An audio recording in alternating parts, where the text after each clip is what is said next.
नमस्ते, मी doctor Snehal Ravindra Guge. ज्या प्रकारे मी आधीच्या व्हिडिओमध्ये माझ्या सासऱ्याची कॉल रेकॉर्डिंग दाखवली होती, ज्याच्यामध्ये माझा सासरा बोलले होते की माझी सून गावाकडे आल्यानंतर मी तिला बाया लावून मारणार, तिचा हात काढणार, तिला जीव जाऊपर्यंत मारणार, पुढे जे होईल ते होईल, बघून घेता येईल. त्याच प्रकारे आता हा जो व्हिडिओ आहे तो माझा दीर श्रीराम महादेव गुगे याच्याबद्दल आहे. याच्यामध्ये तुम्ही रेकॉर्डिंग ऐकू शकता. माझा जो दीर आहे श्रीराम महादेव गुगे यांनी मी गावाकडे आल्यानंतर मला कशा प्रकारे हिला मारायचं, हिचा हिच्यावर जीव घेणा हल्ला करायचा किंवा हिचा जीव कसा घ्यायचा, या प्रकारे त्यांनी जे डिस्कशन केलं आहे त्याचा माझा जो सासरा आहे महादेव गुगे आणि माझी सासू आशा गुगे आणि माझा नवरा पण तिथं उपस्थित होता. पण माझा नवरा ह्यांना म्हणत होता की तिला मारू नका म्हणून. पण हे सगळे लोकांनी मला कसा मारण्याचा प्लॅन बनवला होता ते मी तुम्हाला ह्या रेकॉर्डिंगमध्ये ऐकवणार आहे. ही त्या लहान मुलांची रेकॉर्डिंग आहे.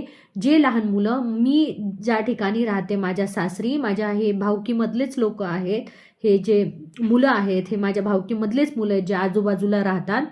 लग्न झाल्यापासून ह्या मुलांसोबत माझं खूप छान संबंध होते. चाची म्हणून ते माझ्या पुढे मागे असायचे. मी गावाकडे गेली तर माझ्यासोबत यायचे, जेवण करायचे. त्यांच्या घरून त्यांच्या मम्मीने बनवलेले, त्यांच्या आईने बनवलेलं जेवण माझ्यासाठी घेऊन यायचे. आम्ही सगळे तिथं मला ह्या प्रकारे असा सगळा त्रास व्हायचा.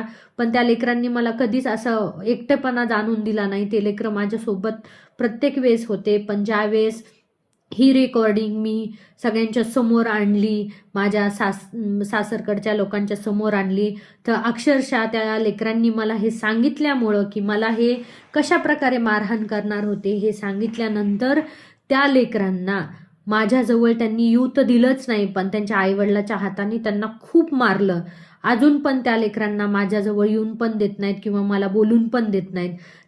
ते जर लेकरं त्या दिवशी नसते आणि त्या लेकरांनी जर हे सगळं माझ्यासमोर आणलं नसतं, मला सांगितलं नसतं की चाची तुम्हाला हे सगळे असे मारणार आहेत, हे सगळं करणार आहेत, तर आज मी तुमच्यासमोर हा व्हिडिओ बनवण्यासाठी, हे प्रूफ तुमच्यासमोर आणण्यासाठी जिवंत राहिली नसती. ज्या दिवशी हा रवींद्र महादेव गुगे जो माझा नवरा आहे तो दरवेळेस ज्या प्रकारे पळून जायचा, 10-15 वेळेस तो पळून गेलेला, त्याच्या मागे मी सासरी त्याला आणण्यासाठी जायचे. तर अशाच प्रकारे एका वेळेस तो पळून गेला आणि त्याच्यानंतर मी त्यांना आणण्यासाठी मी सासरी गेले. तर त्यावेळेस मी गेल्यानंतर मी मध्ये जाऊन बॅग ठेवली. बॅग ठेवल्याबरोबर ते 2 लेकरं होते, ते पळत आले. 2 जणी मुली होत्या, त्या पळत आल्या, ज्या माझ्यासोबत कंटिन्यू असायच्या. मी गावाकडे गेल्यानंतर त्या आल्या आणि त्यांनी दरवाजा लावून घेतला आणि मला म्हणले, चाची तुम्ही इथं कशामुळं आलात? मी म्हणलं, का मी आलेलं आवडलं नाही तुम्हाला? तुम्ही मला मिस नव्हता करत का? तर म्हणे, नाही चाची, तुम्ही इथं कशाला आलात? हे लोक तुम्हाला मारणार आहेत. आणि त्यापुढची रेकॉर्डिंग तुम्ही तुमच्या कानाने ऐकू शकता की कशा प्रकारे कोण काय म्हणत होतं मारण्यासाठी मला. छोटे नाना म्हणजे माझा दीर श्रीराम महादेव गुगे, मोठे नाना म्हणजे माझा नवरा रवींद्र महादेव गुगे, आणि आशा काकू ही माझी सासू आहे. ज्याच्यामध्ये लेकरांनी ज्या प्रकारे नावं घेतले आहेत हे तुम्हाला सांगितलं म्हणजे तुम्हाला समजल कोण काय बोलत होतं ते स्वतः त्या लेकरांनी माझ्या समोर आणलं.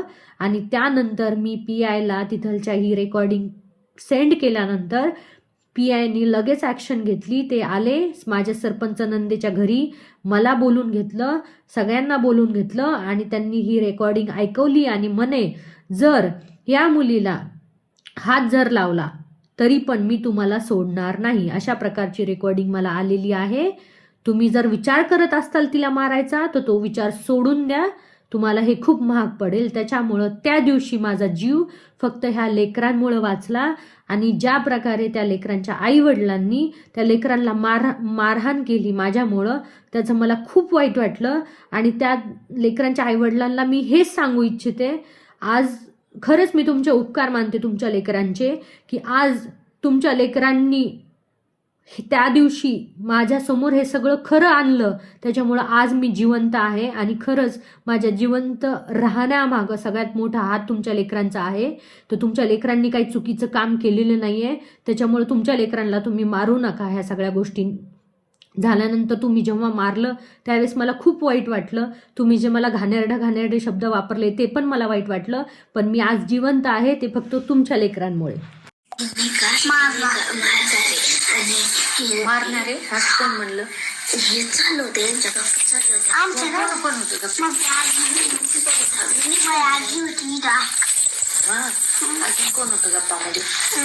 आजी होती आणि मला आजीचं बी वाटतो. पण काय बी वाटत कोण बेणार तुम्ही सांगणार का काही? नाही अजिबात नाही. तुला कोण टेन्शन घेतो मला सांग ना. माझी इथं कोणीच नाही तुमच्याशिवाय. दोघी जणीच मला सांगतात. बाकी कोणीच नाही. मला मारायला लागलं काकू. मग तो मी येईन महाराष्ट्राला तुम्हाला महाराष्ट्रामध्ये येईन मी. घर लावून येऊ म्हणे काट्या घेऊ मठाल्यावर आल्या आणि अशी कपडे काढून म्हणे हा शिक्का नका नका नाही. गप्पा चालल्या होत्या आम्ही ऐकत होतो. नाना होते का मोठे नाना ऐकायला गप्पा? काय म्हणले मग ते? मोठे म्हणे नका प्लीज हा नका हा नका म्हणे तिची काय चुकी म्हणे. जाऊ द्या आता काय होतं म्हणे. जाऊ द्या उजूक तिचे माय बाप म्हणे काही केस टाकते म्हणते. असं झालं तर हा नाना म्हणले मारू नका म्हणून. हा मारू नका. मारायचं कोण म्हणते? तो छोटे नाना म्हणते. हा छोटे नाना आणि आप्पा आणि काकू म्हणे गाण पोनच ला थांबतो म्हणते. काकू म्हणतात दुपार नुसतं येऊ म्हणतो. तुमची काळजी लय वाटली. मारून नाही वाटत आम्हाला. मारून नाही वाटत. तुम्ही आम्हाला पाहिजे आलंच नव्हते पाहिजे. यायलाच नाही पाहिजे तुम्ही. का काय करणार आहेत? मारणार तुम्हाला म्हणून. कधी मारणार आहेत असं म्हणलं? मला काम नाही केलं. लहान नाना अजून काय म्हणतो? नाना म्हणे येऊ द्या म्हणे मला पाहिजे होती. अशी रप केली असते म्हणजे लहान नाना म्हणे. लहान नाना आईची बस